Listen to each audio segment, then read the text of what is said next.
boy. It's your boy. I said it's your boy, it's your boy, it's your boy, YK.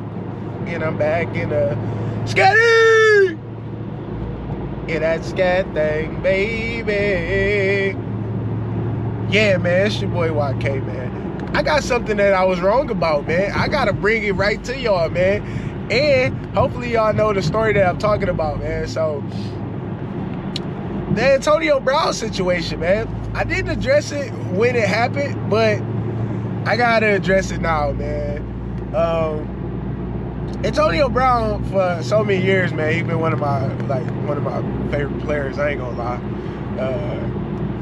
He's been one of my favorite players for a while. So when he had the outburst, initially I'm like everybody else, like, what is going on with this dude? Like, what's this dude? Like, what's going on? But I didn't make a video then because I'm like, okay, let me know more about the situation and get an understanding of what's going on, right? So, man, I've been watching a bunch of stuff on it, and I just feel like he was misunderstood on the situation, man. And I feel like you're not gonna let nobody at your job talk to you like that. So why do you think it's acceptable for another man to get talked to like that? So pretty much, those of you who don't know what happened, it's a football player named Antonio Brown. So he's had a history of having like these meltdowns and these blow-ups, and he's been on multiple teams because of this. Last year, he came back because Tom Brady offered him a shot at winning the Super Bowl, which they won the Super Bowl last year. So they brought him back again this year. Got hurt during the season. He started off the season killing it in stats, man. You know, his stats was crazy. So he got back off of the injury. They brought him back kind of early, right before the playoffs. First game he played, he had like 10 catches, over 100 yards, and a touchdown. And then the second game he came back, this is the blow-up game. They still competing for like seeding or whatever, and it's the last game of the season. So, well, it's the second or last game before the season's over. And he get on the sideline and he just have this like meltdown that looked like from the looks of it on TV. Like he just took off all his gear, he threw it up, and then he threw up the peace sign to leave the arena or whatever, man. So everybody was wondering what was going on with him. And we didn't know that the coach pretty much told him like, man, we never wanted you, and if you don't get back in the game, you done on the team, like so he was talking to this man kind of reckless, man. I can only say what I would have did back in that situation, man. You know, your boy YK, like I said, I struggle with anger sometimes. So I don't know how that situation would have escalated with me per se, you know.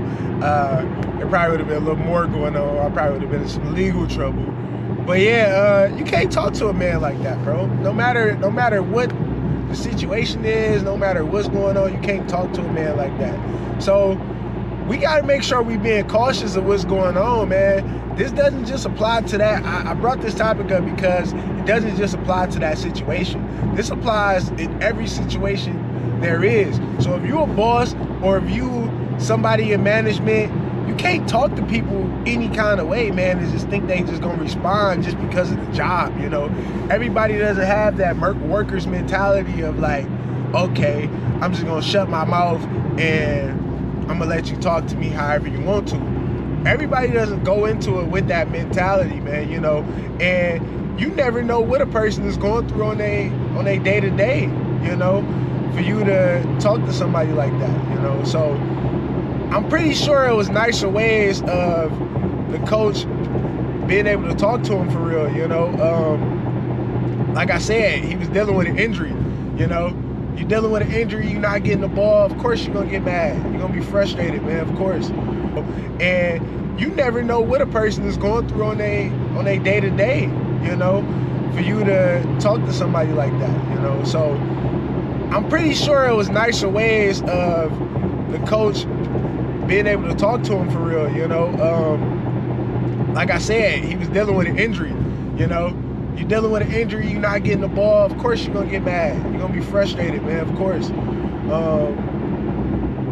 And of course you're gonna be mad. So I would, in that situation, if I'm the coach, I'm talking to him like, all right, man, you don't feel like you can go? Okay, that's cool. Especially knowing what he got on the table. He missing out on $1 million if he don't go back into this game. Because he was 5 catches, 55 yards, and a touchdown away from another $1 million in a bonus, you know? So if he willing to risk that, wow. Why even deal with the situation like that, you know?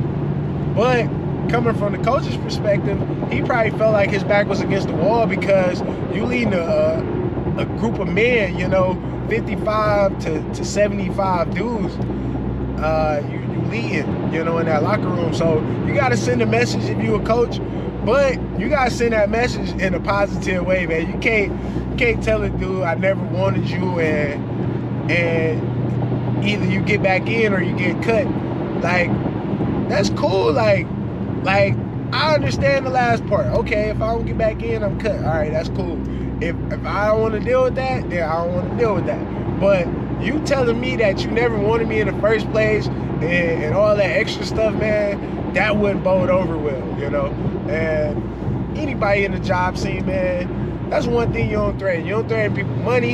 You don't threaten people character, you know, and play with their character, you know?